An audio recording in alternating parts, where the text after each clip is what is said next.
அஸ்ஸலாமு அலைக்கும் வரஹ்மத்துல்லாஹி வபரகாத்துஹு. அன்பிற்குரிய சகோதர சகோதரிகளே, திருக்குர்ஆனில் இலக்கிய நயம் என்ற இந்த தொடர் உரையில் 24வது நாளில் நாம் அமர்ந்திருக்கிறோம். திருக்குர்ஆனில் நேரடியான அர்த்தத்தில் இல்லாமல் மாற்று அர்த்தத்தில் பயன்படுத்தப்பட்ட சொற்களை நம்ம இலக்கியம் என்று அறிந்து வைத்திருக்கிறோம். அதுபோல் உதாரணங்கள் மூலமாக ஒரு செய்தியை சொல்வதும் இலக்கியத்தில் ஒரு வகை தான். செய்தியை சொல்வதை விட ஒரு உதாரணத்தை காட்டி சொல்லும் பொழுது அதில் கூடுதலான ஒரு தெளிவு அதில் கிடைக்கும் அப்படிங்கிறதுக்காக என்ன செய்வாங்கன்னு கேட்டால் எல்லாருமே உதாரணம் சொல்லி பேசுகிற வழக்கம் இருக்கிறது. அந்த மாதிரி அல்லாஹ் என்ன செய்கிறான்னா சில செயல்களுக்கு சில உதாரணங்கள் எடுத்து காட்டுகிறான். அப்படி காட்டக்கூடிய உதாரணங்கள்லாம் இலக்கியம் வகையில் தான் வரும். அதுக்கு மாதிரியான ஒரு உதாரணம் 29வது அத்தியாயத்தில் 41வது வசனம். இதில் ஒரு உதாரணத்தை அல்லாஹ் சொல்லுகிறான். யாருக்குரிய உதாரணம் என்றால், ஒரு மனிதர்கள் அல்லாஹ்வை வணங்குறதை விட்டு அல்லது அல்லாஹ்வை வணங்கி கொண்டு மற்றவங்களையும் வணங்குறாங்கல்ல, அது முஸ்லீம்ங்கிற பேரில் வணங்கினாலும் சரி, முஸ்லீம் அல்லாத பேரில் வணங்கினாலும் சரி, அல்லாஹ்ட்ட கேட்க வேண்டிய அந்த கோரிக்கைகளை எல்லாம் பெரியார்கள், மகான்கள், சிலைகள், தெய்வங்கள், அந்த மாதிரி சாமிகள் இப்படியெல்லாம் கேட்குறாங்கல்ல, இப்படி கேட்கக்கூடியவங்களுக்கு உதாரணம். நீங்கள் அல்லாண்டு படைத்த ஒருத்தன் உங்களுக்கு இருக்கிறான், அவன்கிட்ட கேட்குறது எந்த மாதிரியாக உள்ளது, நீங்கள் கேட்குறீங்களா அது எந்த தரத்தில் உள்ளது அப்படிங்கிறத விளங்க வைப்பதற்காக அல்லாஹ் இந்த வசனத்தில் உதாரணம் சொல்லி காட்டுறான். எதை உதாரணமாக காட்டுறான்னு கேட்டால், சிலந்தி வலை இருக்கல, சிலந்தியுடைய வீடு, சிலந்தி வலை என்பதை சிலந்தையின் வீடு என்று அல்லாஹ் குர்ஆனில் சொல்கிறான். அப்போ சிலந்தி வீடு போலத்தான் இவர்களுடைய நிலைமை இருக்கிறது. சிலந்தி வீடை எதுக்கு உதாரணம் காட்டுறான்னு கேட்டால், சிலந்தி என்பது தான் வசிப்பதற்காக ஒரு வலையை பின்னி கொள்கிறது. ஆனால் வசிப்பதற்காக பின்னக்கூடிய வீடு என்பது எப்படி இருக்கணும்னு கேட்டால், வசிப்பதற்கு ஏற்ற மாதிரி இருக்கணுமா இல்லையா? ஒரு சில பறவைகள் கூடு கட்டும், அந்த கூட்டில் அது வசிக்கும், அதில் போய் இருக்கும், அது வெயிலிருந்து மழையிலேருந்து பாதுகாக்கும். குறைஞ்சபட்சம் அந்த முட்டையை வச்சு அடகாக்கிறதுக்காக வேண்டியாவது அந்த கூடு என்ன செய்யும், உதவும். ஏதாவது ஒரு வகையில் அது வசிப்பதற்கு உரிய ஏற்றதாக இருக்கும். ஆனால் சிலந்தி என்ன செய்யுதுன்னு கேட்டால், அது தான் வசிப்பதற்கு வலை மாதிரி பின்னி கொள்கிறது, பின்னி கொண்டு அதில் தான் வசிக்கிறது. அது ஒதுங்கிறதுக்குன்னு தனியாக ஒரு இடமெல்லாம் கிடையாது. அப்போ அதில் சிலந்தி வலையில் சிலந்தி இருக்குது, நம்ம பார்த்தா தெரியுது, கண்ணுக்கு கூட மறைய முடியல, அடுத்தவங்களுடைய கண்கள்லேருந்து மறைய முடியலை. ஒரு வீடு எப்படி இருக்கணும், முதல்ல ப்ரைவசியாக இருக்கணும், அடுத்தவங்கள்ட்ட பார்வையிலேருந்து மறையக்கூடியதாக இருக்கணும். அது சிலந்தியுடைய வீட்டுக்கு இருக்கான்னா இல்லை. அது மாதிரி வீடு என்ன இருக்கணும்னு கேட்டால், மழையிலேருந்து, வெயிலில் இருந்து, குளிரில் இருந்து பாதுகாக்கக்கூடிய தன்மை அதில் இருக்கணும். நம்ம வீடு இருக்கிறோம்னா மழை பெஞ்சால் நம்மளை காப்பாற்றுதா இல்லையா, வெயில் அடித்தா அதுலேருந்து காப்பாற்றுக்கிறது, அந்த மாதிரி வீடு இருக்கணும். சிலந்தியுடைய வலையில் மழை பெஞ்சாலும் அது மேலே தான் விழுவும், வெயில் அடித்தாலும் அதில் தான் விழுவும். அப்போ வெயிலில் இருந்து மழையிலேருந்தும் பாதுகாக்க செய்யாது, மக்களுடைய பார்வையிலேருந்து கூட அதை காப்பாற்றாது. இப்படி ஒரு பலவீனமான தன்மையில் சிலந்தியுடைய வீடு இருக்கிறது. அப்போ அந்த இன்னும் சொல்லப்போனால் சிலந்தியுடைய வீட்டுக்கு பயன்படுத்தக்கூடிய அந்த மெட்டீரியல் எடுத்துக்கிட்டிங்கன்னா ரொம்ப வலுவானதுங்கிறாங்க. விஞ்ஞானிகள் ஆய்வு பண்ணிவிட்டு சிலந்தி வலை பின்னுதில்ல, அந்த வலை பின்னுவது எதை கொண்டு வலை பின்னுது அப்படின்னு பார்த்தீங்கன்னு சொன்னால், அந்த சிலந்தியுடைய வயிற்றிலேயே ஒரு பை மாதிரி இருக்கும், அதில் பலவிதமான திரவங்கள், லிக்விட் இருக்கும், பலவிதமான திரவங்கள் இருக்கும். அது என்ன செய்யும்னு கேட்டால், அந்த குறுக்கு சட்டமாக பயன்படுத்துவதற்கு ஒரு திரவத்தை பயன்படுத்தும், போட்டுட்டு ரவுண்டாக போடுதில்ல, அதுக்கு ஒரு திரவத்தை பயன்படுத்தும். இந்த குறுக்கு சட்டமாக போடக்கூடிய அந்த திரவம் இருக்கு இல்லையா, அந்த திரவத்தில் ஒட்டுகிற தன்மை இருக்காது. அது மேலே நடந்து போனால் சிலந்தி அதனால் சிக்கி கொள்வதில்லை, சிலந்தி வலையில் சிலந்தி சிக்காதில்ல, மற்ற பூச்சிகள் சிக்குகிறது.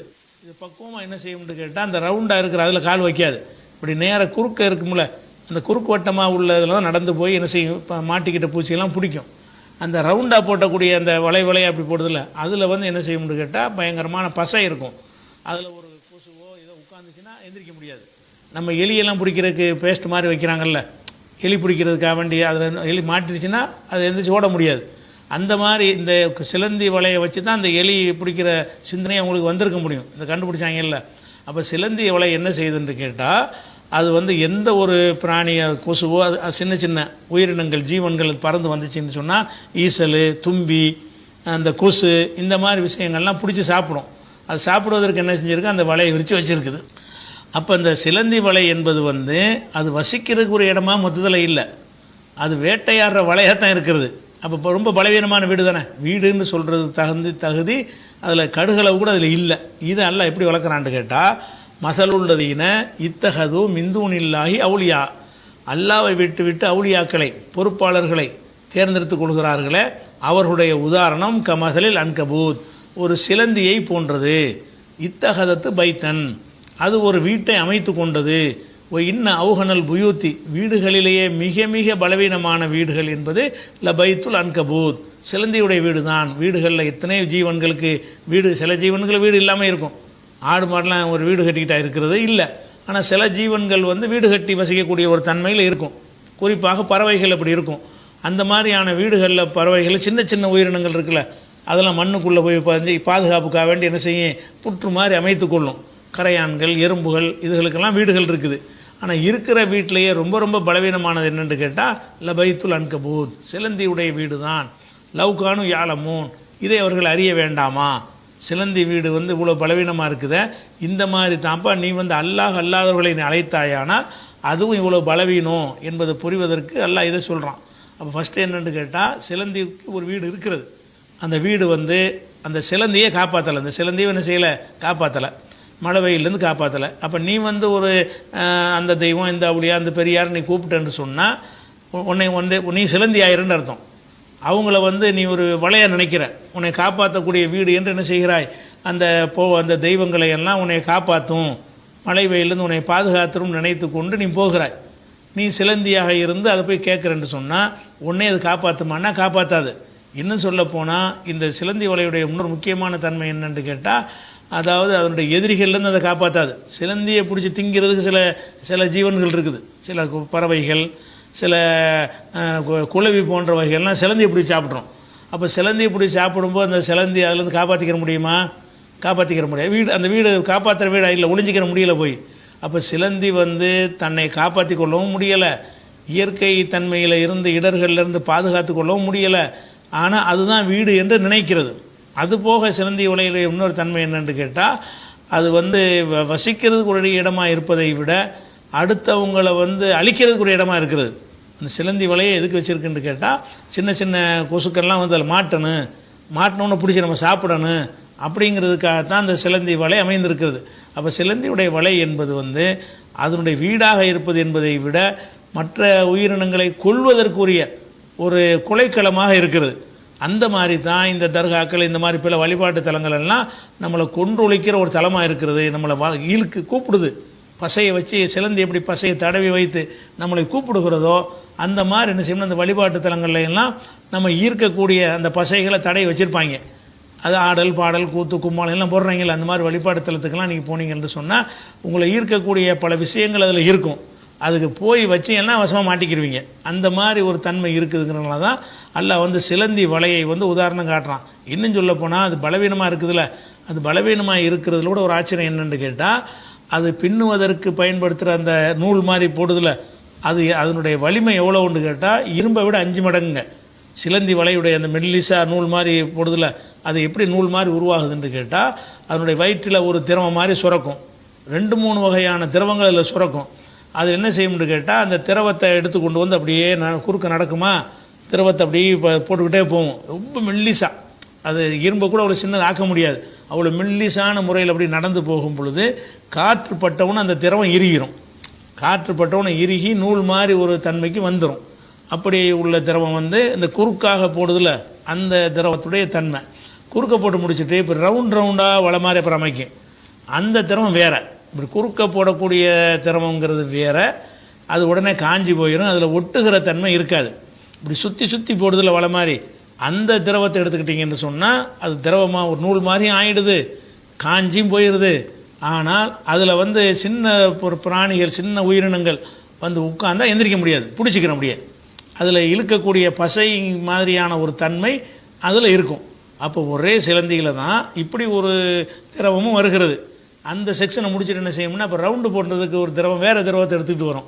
எடுத்துக்கொண்டு என்ன செய்யணும்னா, அந்த திரவத்தை அப்படியே சுற்றிக்கிட்டு நடந்து தான் வரும். நடந்து வரும்போது என்னவாயிரும்னா, அந்த திரவத்தை சுரந்துக்கிட்டே வருமா, அது ஒரு சேஃபாக அது உண்டாகி போயிடும். அதில் போய் மாட்டி தான் உயிரினங்கள்லாம் அழிகிறது. அப்போ அந்த மாதிரி அதுபோல் அதனுடைய கணத்தை என்ன சொல்கிறாங்கன்னு கேட்டால், அந்த இரும்பு இருக்குல்ல, இரும்பை அவ்வளோ மெல்லிசை உங்களுக்கு ஆக்க முடியாது. இரும்பு ஒரு அளவுக்கு மேலே ஆக்கினா உடைஞ்சு போயிடும். சிலந்தியுடைய வலை என்பது இருக்குல்ல, நம்ம முடி இருக்குல்ல, அதை விட மெல்லிசாக தான் இருக்கும். சிலந்தி வலையுடைய அதில் பின்னி இருக்கிற நூல் மாதிரி தெரியுது, அவ்வளோ மெல்லிஸாக இருக்கும். அவ்வளோ மெல்லிஸாக உங்களுக்கு இரும்பை கூட உண்டாக்க முடியாது, அவ்வளோ உடைஞ்சு போயிடும் இரும்பை. தங்கத்தை வேணால் எவ்வளோ மெல்லிஸாக வேணாலும் செய்யலாம். அப்போ இரும்பில் வந்து நீங்கள் அவ்வளோ மெல்லிஸாக நீங்கள் ஒரு இரும்பு எடுத்தீங்கன்னு சொன்னால் அந்த இரும்பை விட இது 5 மடங்கு வலிமையானது. அவ்வளோ மெல்லிஸானது சிலந்தியுடைய வலை இருக்குது. அந்த வலையுடைய வலிமை எப்படிப்பட்டதுன்னு சொன்னால் இரும்பை அந்த மாதிரி வந்து மெல்லிஸாக்கி நீங்கள் அந்த வலை பின்னுனா கூட அதை விட இது 5 மடங்கு கூடுதலாக இருக்கும். இரும்பில் கட்டுறது அவ்வளோ பலவீனமாக இருக்கும், அவ்வளோ மெல்லிஸாக போட்டிங்கன்னா. அப்போ இவ்வளோ வலிமையான ஒரு நூல் அது சுரந்தும் கூட அது பாதுகாப்பு இல்லாமல் இருக்கணும். வைங்க பார்த்தா நான் வலிமையானதை கொண்டு தான் எல்லாம் செய்யப்படுது. தர்காவெலாம் பெரிய பெரிய வலிமையாக தானே கட்டுறாங்க. அது மாதிரி இப்போ வலிமையானதை கொண்டு நீங்கள் கட்டப்பட்டு இருந்தாலும், தங்கத்திலேயே நீங்கள் சிலை மாதிரி செஞ்சு வச்சுருந்தாலும் அதனுடைய தன்மை என்னவாக இருக்குன்னு கேட்டால் பலவீனமாக இருக்குது. அந்த வீடுன்ற ஒரு அம்சத்தை வச்சு பார்க்கும் பொழுது எந்த ஒரு நன்மையும் அதில் கிடையாதுங்கிறதுக்காகத்தான் எல்லாம் என்ன செய்கிறான்னு கேட்டால் இது ரொம்ப ஒரு பலவீனமானது. வீடுங்கிறதை தாண்டி அது பலவீனமாக இருக்குது. அதே நேரத்தில் இந்த சிலந்தி வந்து சிக்க வைப்பதற்காக வலையை பின்னுதில் அதில் சிலந்தி வந்து சிக்காது. அந்த பசை மாதிரி ஒரு தன்மை இருக்குன்னு சொன்னால் அந்த பசையில் சிலந்தியும் ஒட்டிக்கிறணுமா இல்லையா? ஒட்டிக்கிறாது. ஏன்னு கேட்டால் அது வந்து அது அந்த குறுக்காக போடக்கூடிய அந்த வலை இருக்குல்ல, அதில் தான் அந்த சிலந்தி நடக்கும். இந்த இப்படி ரவுண்டாக போடுதில்ல, அந்த வலையில் நடக்காது. அதெல்லாம் ஒட்டக்கூடிய தன்மை இருக்குது. அவ்வளவு நுணுக்கமாக அந்த திறமையோடு அந்த சிலந்திகள் வேலை செஞ்சால் கூட என்ன செய்யுதுன்னு கேட்டால் அந்த பறவைகளை வேட்டையாடத்தான், அந்த சின்ன சின்ன உயிரினங்களை வேட்டையாடுவதற்கு தான் அந்த சிலந்தி வந்து அந்த வலையை பயன்படுத்துவதை தவிர அது வசிப்பதற்கு அதை பாதுகாப்பதற்கு பயன்படுத்தவில்லை. இந்த மாதிரி தான் உங்களுடைய அல்லாஹ்வை தவிர நீங்கள் யாரை அழைச்சிங்கன்னு சொன்னால் உங்களுக்கு அந்த மாதிரி ஒரு நிலை தான் வருங்கிறத விளங்கிக்கணும். அதுபோக இந்த இடத்துல என்ன செய்கிறாங்கன்னா சில பேர் சில இணையதளங்களில் இந்த சிலந்தி வலையை பற்றி பேசும் பொழுது அது வந்து ஒரு அதிசயமான ஒரு விஷயம் இதில் அடங்கி இருக்குன்னு சொல்லி ஒரு இலக்கண ரீதியாக ஒரு விஷயத்தை சொல்லுவாங்க. அது பிழையானது. அதையும் நம்ம தெரிஞ்சு வச்சுக்கிறணும். ஏன்னா நிறைய நீங்கள் தேடி பார்த்தீங்கன்னா இந்த செய்தி உங்களுக்கு கிடைக்கும். என்ன கிடைக்கும்னு கேட்டால் சிலந்திகளில் இந்த வலையை பின்னக்கூடியதெல்லாம் இருக்குல்ல, வீடு கட்டக்கூடியதெல்லாம் பெண் சிலந்தி தான் கட்டுமா. ஆண் சிலந்தி போய் சேர்ந்து உட்காந்துக்கிறமே தவிர இந்த வலையை பின்னக்கூடிய ஒரு தன்மை வந்து பெண் சிலந்திகள் தான் இருக்குன்னு இப்போ கண்டுபிடிச்சிருக்கிறாங்களாம். அதை வச்சு சில ஆளுக்கு என்ன செய்கிறாங்கன்னு கேட்டால் குர்ஆனில் வந்து இந்த இடத்துல வந்து சில சிலந்தியை சொல்லும் பொழுது இத்தஹதத்து என்று பெண்பாலை சொல்லுது. இத்தஹத அப்படின்னு சொன்னால் அது வந்து ஆண்பால், இத்தஹதத் என்று தேயை சேர்த்துட்டோம்னு சொன்னால் அது பெண்பால். அப்போ அரபியில் பொறுத்த வரைக்கும் இந்த பெண்பாலாக சிலதை யூஸ் பண்ணுவாங்க. இந்த சிலந்திக்கு எல்லாம் என்ன வார்த்தையை போடுறான்னு கேட்டால் பெண்பாலான வார்த்தையை போடுறான். சிலந்தி வந்து இத்தஹதத்து அவள் அமைத்து கொண்டாள் அந்த மாதிரி அர்த்தத்தில். இத்தஹதத்துனா பெண்பால் வினை சொல் வருது. அதுக்கு டைரெக்டாக அர்த்தம் செய்ததாக இருந்தால் அவன் அமைத்து கொண்டான்னு இல்லாமல் அவள் அமைத்து கொண்டாள்ன்றது பெண்பாலுக்குரிய சொல்லு வந்து பயன்படுத்தப்பட்டிருக்கிறது. இதை வைத்து சில பேர் என்ன செய்கிறாங்கன்னு கேட்டால் பாருங்கள், பெண் சிலந்தி தான் வீடுகள்லாம் கட்டுகிறது. அல்லாஹ் என்ன செய்கிறான்னு கேட்டால் பெண் சிலந்திக்கு வந்து காட்டுற மாதிரி இத்தஹதத்து என்று பெண்பாலாக பயன்படுத்தி இருக்கிறான் அப்படிங்கிற சிலந்தியை பற்றி நீங்கள் ஆய்வு செஞ்சு தேடினீங்க என்று சொன்னால் இஸ்லாமியர்களுடைய இணையதளங்களில் இந்த ஒரு வாதத்தை எழுத்து வச்சுருப்பாங்க. முஸ்லீம்களுடைய இணையதளங்களில் பாருங்கள், அந்த பெண்பால் வார்த்தையை எல்லாம் போட்டு இத்தஹத என்று போடாமல் இத்தஹதத் என்று பெண்பாலை சொல்லுகிறான். பெண்பாலை சொல்வதிலிருந்து என்ன விளங்குதுன்னு கேட்டால் பெண் சிலந்தி தான் அந்த கூட்டை கட்டுகிறது என்ற உண்மையும் அல்லாஹ் இதில் சொல்கிறான் அப்படின்னு ஒரு இதை வந்து ஒரு செய்தியை போட்டிருக்கிறாங்க. ஆனால் இது வந்து சிந்திக்கிற மக்கள்கிட்ட இது எடுபடாது. பாமர மக்கள் பார்க்கும்பொழுது என்ன செய்வாங்கன்னு கேட்டால் ஆஹா பிரம்மாண்டம்பாங்க. நம்ம சொல்கிறது வந்து உண்மையின் அடிப்படையில் அமைக்கப்பட்ட வாதங்களாக இருக்கணும். இதில் எதனால் செய்கிறாங்கன்னா அரபு மொழியை பற்றின ஒரு அறிவு இல்லாத காரணத்தினால இதை வைத்து கொண்டு அப்படி வாதிடுகிறார்கள். அரபு மொழியை பொறுத்த வரைக்கும் ஒரு விஷயத்தை விளங்கிக்கிறணும். சில பொருள்களை வந்து ஆண்பாலை பயன்படுத்துவாங்க. இப்போ தமிழில் இருக்குன்னு வைங்களேன், தமிழில் நம்ம 3 வச்சுருக்கிறோம். ஆம்பளையை சொல்வதற்கு வந்தான் போனான் அவன் இவன் இப்படின்னு நம்ம சொல்லுவோம். பொம்பளையை சொல்வதற்கு வந்தால் போனால் அவள் இவள் என்று நம்ம பயன்படுத்துவோம். இது மனிதனில். மனிதன் இல்லாததை பற்றி பேசுகிறதா இருந்தால் அவன்னு சொல்ல மாட்டோம், அவள்னு சொல்ல மாட்டோம், அதுன்னு தான் சொல்லுவோம். ஆடு வந்தது, மாடு செத்தது, வந்தது போனதுன்னு சொல்லி அகரிணைக்கு நம்ம என்ன செய்வோம்னு கேட்டால் அது இதுங்கிறத நம்ம என்ன செய்வோம்னு பயன்படுத்துவோம். அப்போ தமிழில் வந்து 3 வகை இருக்குது. என்ன இருக்குது? உயர்திணையில் வந்து ஆண்பால் பெண்பாலுக்கு தனி வார்த்தை இருக்குது. அது மனிதனை குறிப்பதற்கு அவன் அவள் வந்தான் போனான் ஆம்பளைக்கு, அவள் வந்தால் போனால்ங்கிறது பொம்பளைக்கு. அது இல்லாத மற்ற ஜீவன்களாக இருந்தால், ஆடாக இருந்தாலும் மாடாக இருந்தாலும் அதுக்கு நம்ம என்ன பயன்படுத்துவோம் என்று கேட்டால், ஆடு வந்தது மாடு வந்ததுன்னு பயன்படுத்துவோம்ல. இது தமிழில் உள்ள ஒரு முறை. ஆனால் அரபியில் இந்த அது இதுங்கிறது கிடையாது. அரபியில் இருக்கிறது என்னென்னு கேட்டால், ஒன்று அவன்ட்டு சொல்லணும், இல்லாட்டி அவள்னு சொல்லணும். கழுதையை சொன்னாலும் குதிரையை சொன்னாலும் சரி, அதை என்ன செய்ய முடியாது, கழுதை செத்ததுன்னு சொல்ல முடியாது. கழுதை செத்ததுன்னு சொல்கிறதால அந்த கழுதை செத்தான் அப்படி தான் சொல்லணும். ஆடு செத்தாள் அப்படின்னு சொல்லி எதை ஆணாக அவங்க பயன்படுத்துகிறாங்களோ அதுக்குரியதுக்கு ஆண் வினை சொல்ல போடணும். எதை பெண்ணாக பயன்படுத்துகிறாங்களோ அதுக்கு பெண் வினை சொல்ல போடணும். அரபியில் இப்படி ஒவ்வொரு வகைக்கும் ஒரு ஒரு ஆண்பால் பெண்பால்னு வச்சுருக்கிறாங்க. அதில் உதாரணமாக ஆடுன்னு வைங்களேன், ஆடு செத்ததுன்னு சொல்கிறோம்ல, அது அரபியில் ஆடு செத்தான் என்று தான் சொல்லணும். இந்த ஆடுங்கிறதுக்கு ஆடு செத்து போச்சுன்னு வைங்களேன், செத்ததுன்ற ஒரு சொல் அரபியில் கிடையாது. இருக்கிற ரெண்டு தான் இருக்குது. ஒன்று இன் போட்டு சொல்லு, இல்லை இல் போட்டு சொல்லு, ரெண்டு தான் இருக்கே தவிர நடுவில் இந்த அகரணைக்கு தனியாக தமிழில் வச்சுருக்கிறோம்ல, அந்த மாதிரியான அந்த மூன்றாவது விஷயம் தமிழில் கிடையாது, அரபியில் கிடையாது. அப்படிங்கும்போது ஆடு செத்தது அப்படின்னு சொல்லுவார்களே, ஆனால் அது ஆடு செத்தான் என்று அரபியில் ஆண்பாலாக சொன்னாங்கன்னு சொன்னால் கிடான்னு அர்த்தம் கிடையாது. அதை பெட்டாடு செத்தால் அப்படி தான் சொல்லுவாங்க, கிடா செத்தாலும் அப்படி தான் சொல்லுவாங்க. அது ஆடுங்கிறதை ஆண்பால்னு ஆக்கிட்டாங்கன்னு சொன்னால் ஆண் ஆடுக்கும் அதே தான், பெண் ஆட்டுக்கும் அதே தான். நல்லா விளங்கிக்கிறணும். ஆடு என்பது ஆண்பால்னு வச்சுக்கிறங்க. ஆண்பால்னா என்ன அர்த்தம், வந்தான் போனான் செத்தான்னு சொல்லணும்.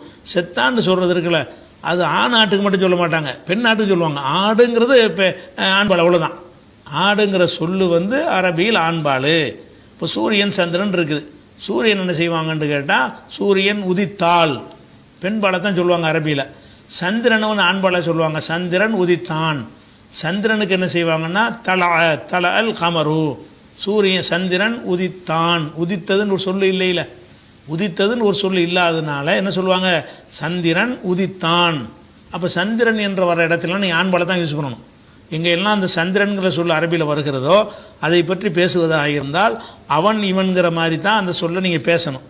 அதே மாதிரி சூரியனை பற்றி பேசும்போது தல அத்துன்னு போட்டுருவாங்க, தல அத்தி ஷம்சு, சூரியன் உதித்தாள். அப்போ சூரியன் பெண்பாலாக அவங்க யூஸ் பண்ணிகிட்டு இருக்கிறாங்க அரபியில்.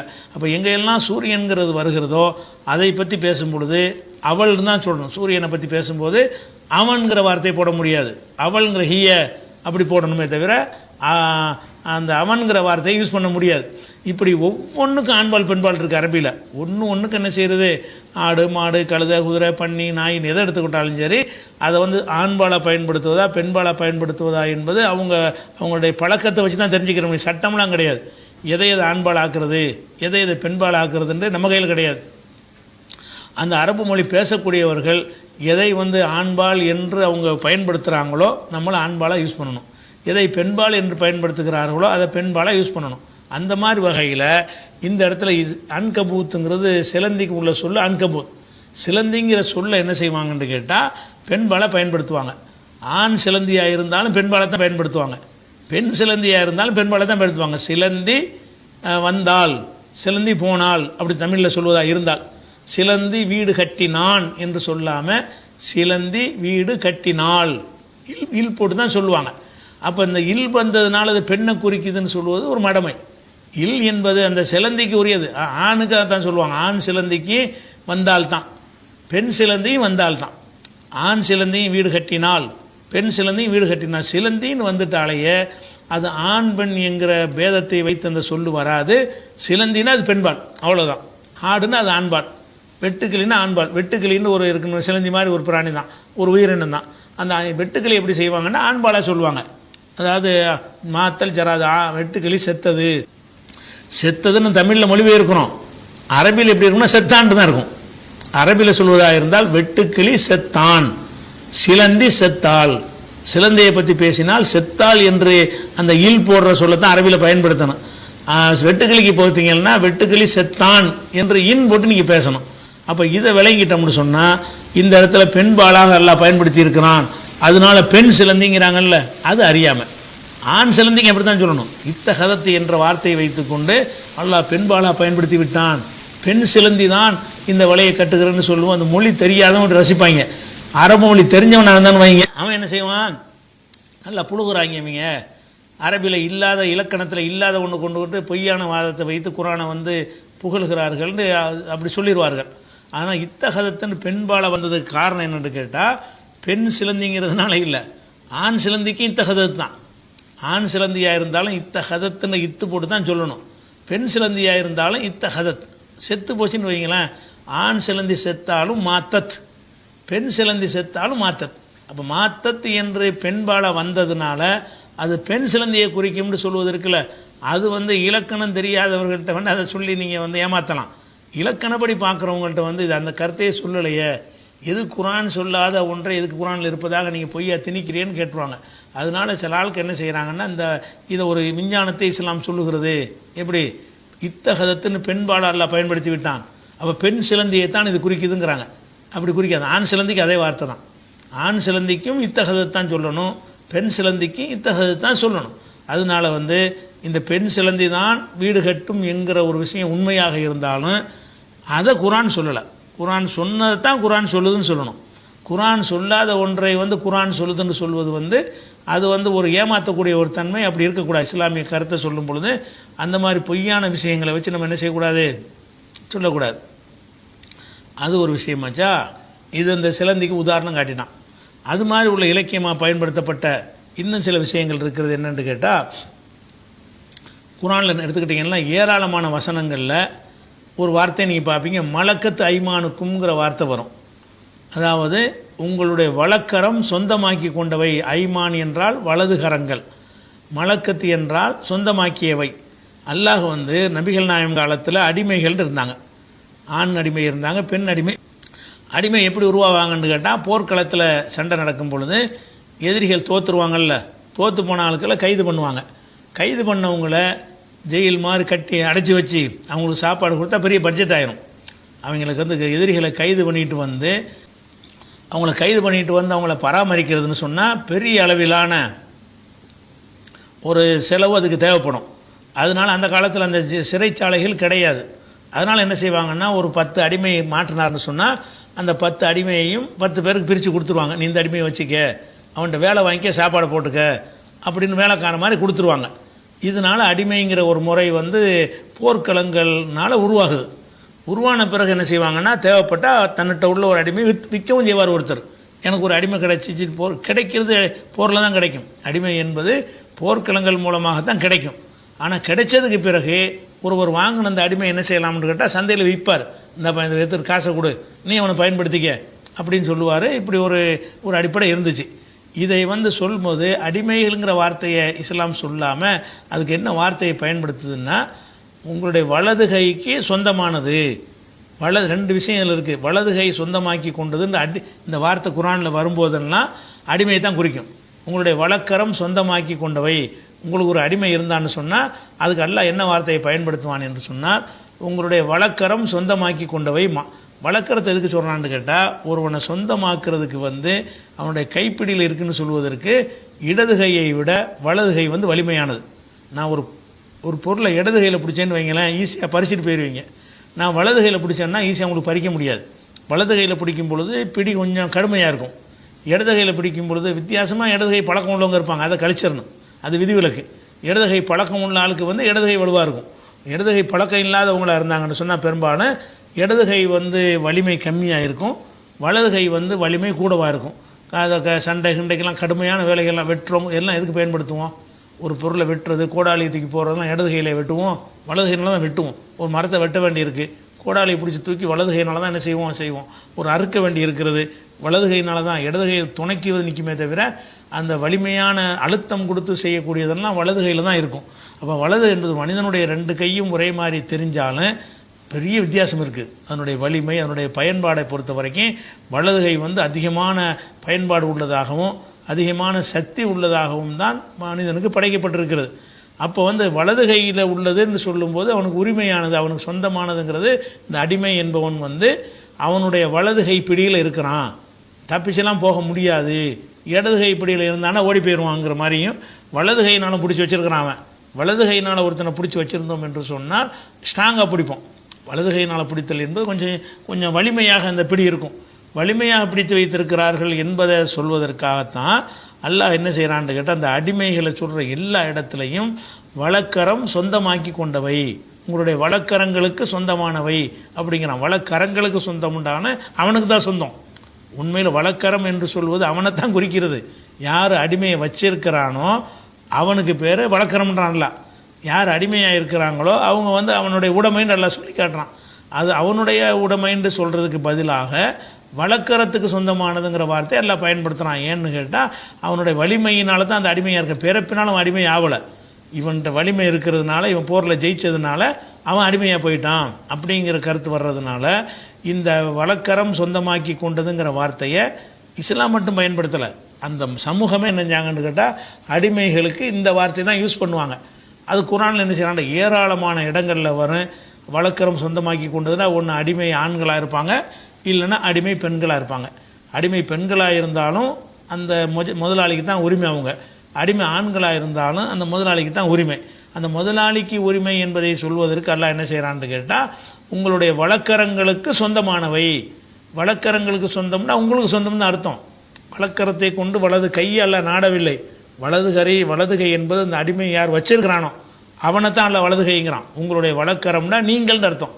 நீங்கள் சொந்தமாக்கி கொண்டவை என்று சொல்கிற இடத்துல எல்லாம் என்ன செய்யறான்னா வழக்கரத்தை சொல்கிறான். எதுக்கு வழக்கரத்தை சொல்கிறான்னு கேட்டால், நீங்கள் எதை கொண்டு சொந்தமாக்குனீங்கன்னு கேட்டால் உங்களுடைய வலிமையை கொண்டு தான் சொந்தமாக்குறீங்க. அவன் வந்து விற்பனை பொருள் கிடையாது. நீங்கள் உங்கள் கை ஓங்கி போச்சு, அவன் தோற்று போயிட்டான், அதனால் உங்களுடைய பலத்தின் காரணமாகத்தான் அவன் உங்களுக்கு சொந்தமாக இருக்கிறான். ஒரு மனிதன் வந்து இன்னொரு மனிதனுக்கு சொந்தமாக முடியுமா? ஒரு ஆடு வந்து வழக்கரம் சொந்தமாக்கி கொண்டவன்னு சொல்ல முடியாது. ஆடை வாங்குறதுக்கு பலவீனனே வாங்கலாம், காசு இருந்தால் போதும். எனக்குதா அந்த மாதிரி ஆடு மாடுகள்லாம் சொந்தமாக்குறமே, அதுகளை சொந்தமாக்குறதும் மனிதனை சொந்தமாக்குறதுக்கு வித்தியாசம் என்ன? மனிதன் எப்போது இன்னொருத்தருக்கு அடிமையாவான்னு கேட்டால், அவன் தோற்று போகும்போது அடிமையாவான். போர்க்களத்தில் தோற்றுடணும், ரெண்டு பேரும் சண்டை நடக்குது, அந்த அணி ஜெயிச்சிருச்சு, இந்த அணி தோற்று போச்சுன்னு சொன்னால் தோற்று போன கூட்டத்தில் அம்புட்டு போயிடும், பலவீனமாக போயிடுறான். ஜெயிச்சவன் அம்புட்டு போயிடும், பலமானவன் ஆயிடுறான்.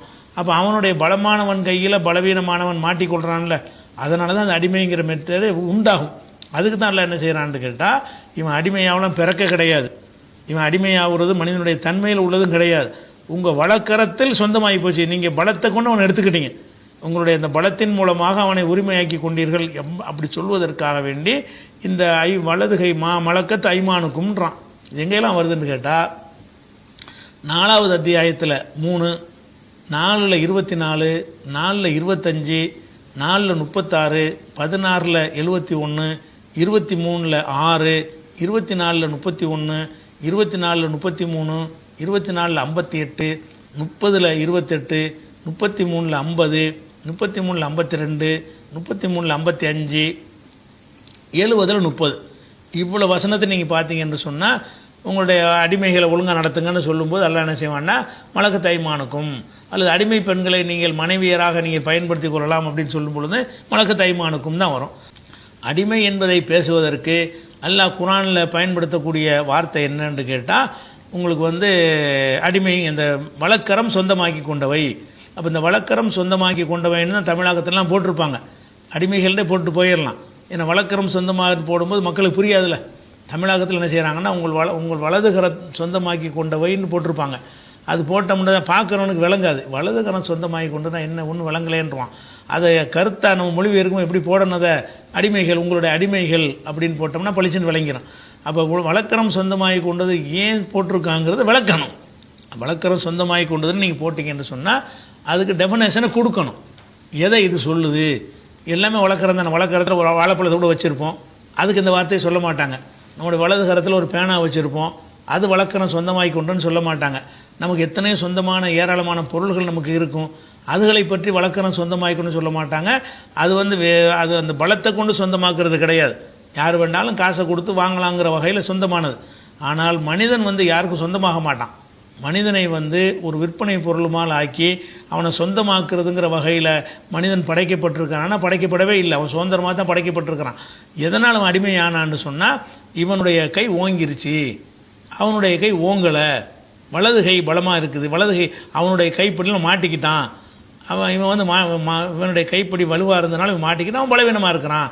இந்த கருத்து வருதில்ல, இந்த கருத்தை உள்ளடக்கி தான் அல்லாஹ் என்ன செய்கிறான்னு கேட்டால் உங்களுடைய வலதுகரம் சொந்தமாக்கி கொண்டு வைங்கிறான். அதில் எத்தனை விஷயம் அடங்கி இருக்குது.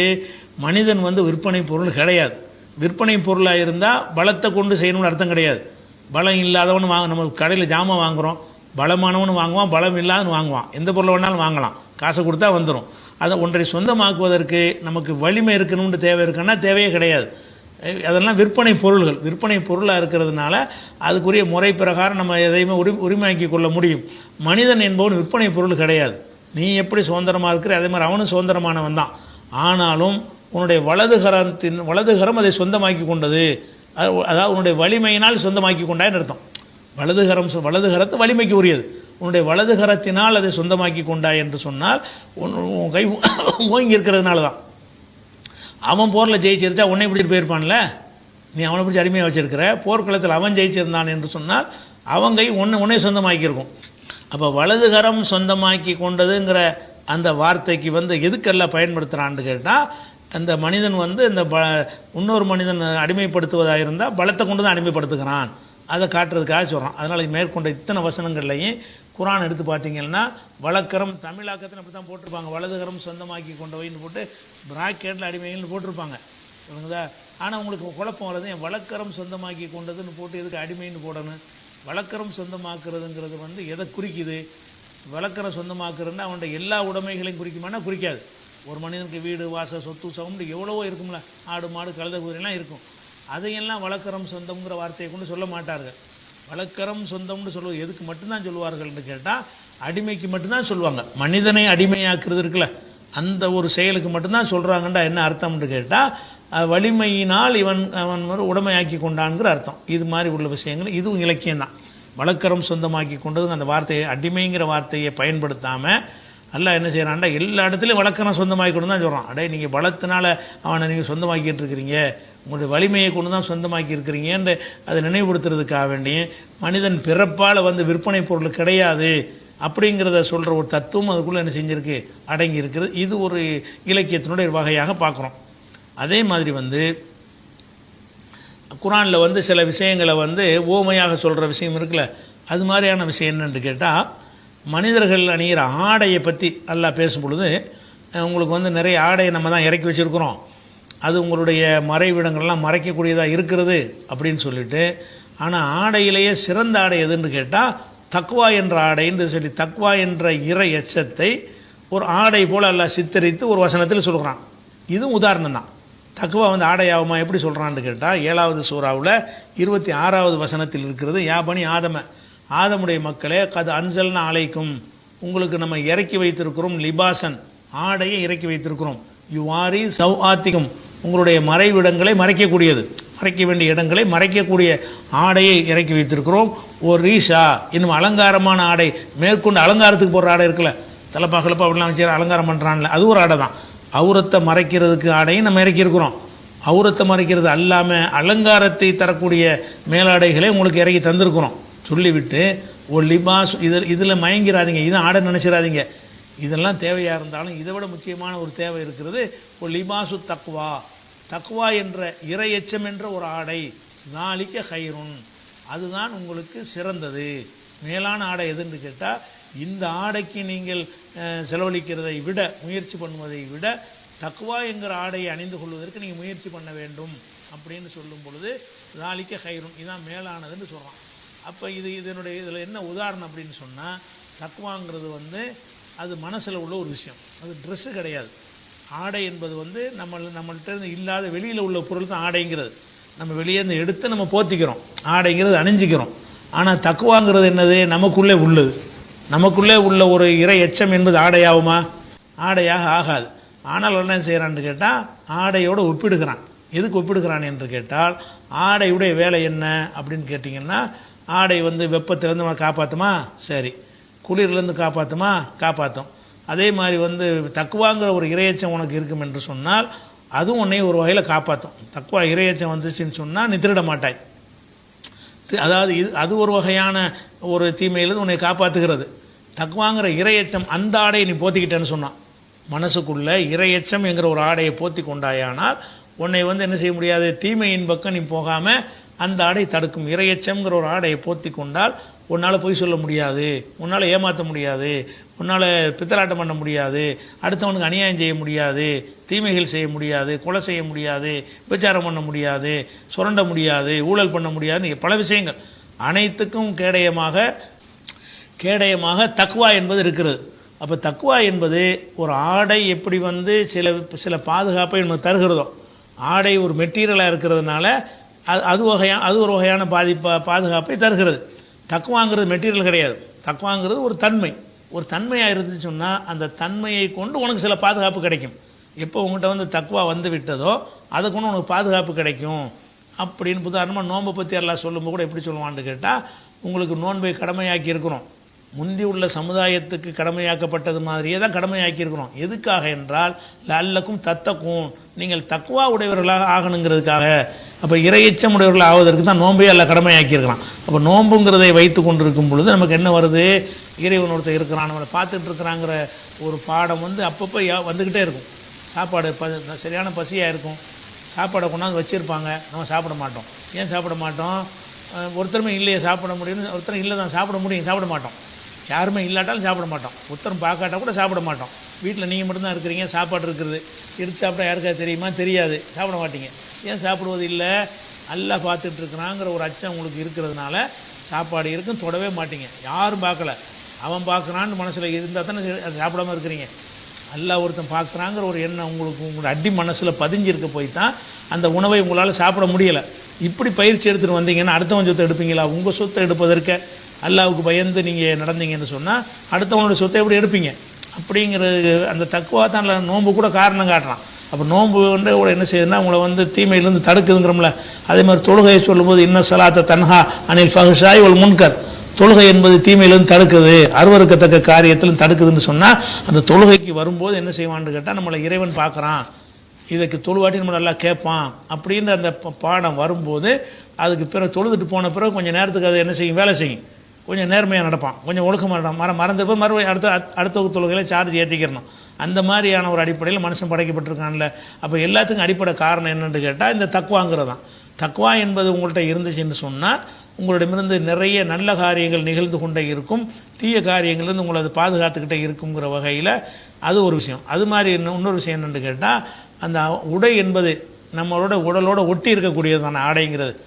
ஆடைங்கிறது நம்ம இங்கே நின்றுட்டு அங்கே போகிற மாதிரி போத்திக்கிற மாட்டோம், ஒரு ஸ்க்ரீன் மாதிரி போட்டுக்கிற மாட்டோம், நம்ம உடம்புல ஒட்டி தான் வச்சுருப்போம். எந்த ஒரு ஆடையாக இருந்தாலும் அது மனிதனுடைய உடலோடு ஒட்டிய ஒரு நிலையில் தான் இருக்கணும். அதே மாதிரி இறையச்சம்ங்கிறது உங்களோட ஒட்டி இருக்கணும். இறையச்சம்ங்கிற ஒரு ஆடை வந்து ஆடைன்னு சொல்வதன் மூலமாக எல்லாம் என்ன செய்யறான்னு கேட்டால், இறையச்சம் என்பது உங்களோட ஒட்டி பிணைந்து இருக்க வேண்டும் அப்படிங்கிறத காட்டுவதற்காக வேண்டி அதை சொல்லும் பொழுது உங்களுக்கு ஆடைங்கிறது தந்திருக்கிறேன், ஆடைங்கிறது உங்களுக்கு நிறைய நன்மையை தருகிறது, அதில் மட்டும் நீங்கள் போதுமாக்கி கொள்ளாதீங்க. நம்ம நல்ல ஆடை கிடச்சிருச்சு, நம்ம உயர்வான ஆடை நம்மகிட்ட இருக்குது, இதே நமக்கு போதும் நினைக்காதீங்க, இன்னொரு ஆடை உங்களுக்கு தேவை. இது வந்து மேம்போக்கான வெளிரங்கமாக தெரிகிற ஒரு ஆடை, அந்தரங்க ஆடைன்னு ஒன்று இருக்கிறது, அந்த ஆடைக்கு நீங்கள் முயற்சி பண்ணணும், அந்த ஆடைக்கு நீங்கள் என்ன செய்யணும், உங்களுக்குள்ளே உருவாக்கி கொள்ளணும். இந்த ஆடையை வந்து கடையில் வாங்க முடியாது, தக்வாங்கிற ஆடையை நம்மளாக உருவாக்கி கொள்வது தான். சிலந்தி வலை பின்னுற மாதிரி என்ன செய்யணும், நம்மளாவே உருவாக்கி கொள்ளணும். நம்மளாக அந்த தக்வாங்கிற ஒரு ஆடையை நம்ம உருவாக்கி கொண்டோம் என்று சொன்னால் அந்த ஆடை வந்து உங்களை பல விஷயங்களை காப்பாற்றும். நீங்கள் அணிகிற ஆடை எப்படி பல விஷயங்கள் மானத்திலேருந்து மானத்தை காப்பாற்றா இல்லையா? தக்குவா இருந்தால் மானத்தை காப்பாற்றும்ல, மானக்கேடான காரியத்தை செய்ய மாட்டோம்ல. அப்போ தக்குவாங்கிற ஒரு இறையச்சம்ங்கிறது ஒரு ஆடை. எதுக்கு ஆடையோட ஒப்பிடுகிறான் என்று சொன்னால், ஆடை செய்யக்கூடிய அந்த வேலையில் சில விஷயங்களை இதுவும் செய்கிறது. ஆடை எப்படி சில காரியங்களை தடுக்கிறது, அந்த மாதிரி இந்த தக்குவா இருந்துச்சுன்னு சொன்னால் அதுவும் சில காரியங்களை செய்வதை விட்டு மனுஷனை தடுக்கும். அப்படிங்கிற மாதிரி உதாரணத்தை எல்லாம் என்ன செய்கிறான்னா காட்டுறான். அப்போ இந்த ஆடை தக்குவா என்பதை வந்து ஆடைன்னு சொல்வதற்கு என்னன்னு நீங்கள் இலக்கியமாக தான் சொல்கிறான். ஆடையாக இருந்துச்சுன்னு சொன்னால் நேரடி அர்த்தம், ஆடை இல்லாத ஒன்று ஆடைன்னு சொன்னால் இலக்கியமாக சொல்கிறான். அது ஆடை கிடையாது தான், அது ஒரு தன்மை தான், அது ஒரு குணாதிசயம் தான் அது. ஆனாலும் அதை எதுக்கு ஆடைன்னு நல்லா சொல்கிறான்னு கேட்டால், ஆடையில் இருக்கக்கூடிய சில பாதுகாப்பு அம்சங்கள் இந்த தக்குவாவில் இருக்கிறது, அது சில விஷயங்களை பாதுகாக்கும். தக்குவா என்பது சில விஷயங்களை உங்களுக்கு என்ன செய்யும், அது வேறு விஷயங்களை வேறு விதமான விஷயங்களை வந்து உங்களுடைய அதிலிருந்து உங்களை பாதுகாக்கும். அப்படிங்கிறதுக்காக வேண்டி அப்படி கம்பேர் பண்ணி இதுவும் உதாரணத்தில் உள்ளது தான். இப்படி ஒரு உதாரணம். அதே மாதிரி எல்லாம் என்ன செய்கிறான்னு கேட்டால், மனிதர்களுக்கு வந்து பசியை கொடுக்குறான்ல, பயத்தை கொடுக்குறான்ல, இது ரெண்டையும் ஆடைங்கிறான். அதாவது எப்படி தக்குவாவே ஒரு ஆடைன்னு நல்லா சொல்கிறானோ அதே மாதிரி என்ன செய்கிறான்னு கேட்டால் அந்த உங்களுக்கு பசியை கொடுக்குறான்னு சொன்னால் பசியை ஒரு ஆடை மாதிரி எல்லாம் என்ன செய்கிறான் ஓமையாக்கி சொல்கிறான். உங்களுக்கு பயத்தை கொடுக்குறானா அந்த பயம்ங்கிறது ஒரு ஆடை தான். அந்த மாதிரி அந்த பயம்ங்கிற ஒரு ஆடையை போத்திக்கிட்டோங்கிற மாதிரி சொல்லும்போது எப்படி சொல்கிறான்னு கேட்டால் 16வது சூறாவில் 112வது வசனம் முதல் சொன்னது வந்து நம்பர் சொல்ல நினைக்கிறேன். முதல் சொன்னது வந்து 7:26, அதாவது தக்குவா என்ற ஆடை என்று சொன்னது 7:26. இந்த பயம்ங்கிற ஒரு ஆடை பசிங்கிற ஆடைன்னு சொல்கிறான்ல அது எங்கே வருதுன்னா 16வது சூறாவில் 112வது வசனம். அதில் என்ன வருதுன்னு சொன்னால் லரபல்லாஹு மசலன், ஒரு உதாரணமாக எல்லாம் எடுத்து காட்டுகிறான். கரியத்தன், ஒரு கிராமத்தை உங்களுக்கு உதாரணமாக காட்டுகிறான். அந்த கிராமம் எப்படிப்பட்ட கிராமம் என்றால் காணத்து ஆமீனத்தன் முத்துமையினத்தன், அது பாதுகாப்புடைய ஒரு கிராமமாகவும் நிம்மதியான கிராமமும் எதிரிகள்கிட்ட பாதுகாப்பாகவும் இருக்கிறது. எல்லாரும் நிம்மதியாக இருக்கிறாங்க. நிம்மதியான கிராமம்னா கிராமத்துக்கு நிம்மதி இருக்காது, மக்களுக்கு தான் நிம்மதி. அந்த அப்படி வார்த்தை எல்லாம் சொல்கிறான். கரியத்தன் காணத்து ஆமீனத்தன், அந்த ஊர் வந்து பாதுகாப்பானதாக இருந்தது, பயமற்றதாக இருந்தது. முத்துமையினத்தன், நிம்மதியாக இருந்தது. அதாவது ஊர் நிம்மதியாக இருந்தது என்று சொன்னால் ஊர் மக்கள்னு அர்த்தம் வச்சுக்கணும். அப்போ ஊர் மக்கள் வந்து என்ன செய்கிறாங்கன்னா எந்த பயமற்ற நிலையிலையும் நிம்மதியாகவும் இருக்கிறாங்க. அது மாதிரி தீஹா ரிசுகுஹா ரகதன் மின்குள்ளி மக்கானின், அந்த ஊருக்கு தேவையான உணவுகள் வந்து தாராளமாக பல பகுதிகளிலிருந்து வந்து சேருகிறது. அந்த அங்கே உற்பத்தி ஆகிறது மாத்திரம் இல்லாமல் எங்கெங்கேயோ விளைச்சல் பண்ணுறதெல்லாம் வந்து இறக்குறாங்க ஒரு ஊரில். அப்போ அந்த ஊர் எப்படி நிம்மதியாக இருக்குன்னு எவ்வளோ சந்தோஷமாக இருக்குன்னு பாருங்கள். அந்த ஊரில் ஏதோ நெல்லை புல்ல விளையும். அது மாத்திரம் இல்லாமல் உலகத்தினுடைய பல பகுதிகளில் விளையக்கூடிய கனிகள் பழங்கள் காய்கள் தானியங்கள்லாம் வந்து இவனுக்கு வந்து கிடைக்குதுன்னு சொன்னால் அது ஒரு பெரிய பாக்கியம் தானே. அப்படி ஒரு ஊரை உதாரணம் காட்டுறான். ஒரு உதாரணம் காட்டிவிட்டு இப்போ கஃபரத்து, இப்படி இருந்த ஒரு ஊர் இப்போ கஃபரத்து பியானு மில்லாஹி, அல்லாஹ்வுடைய அருளுக்கு நன்றி மறந்தது ஒரு கிராமம் இருந்தது.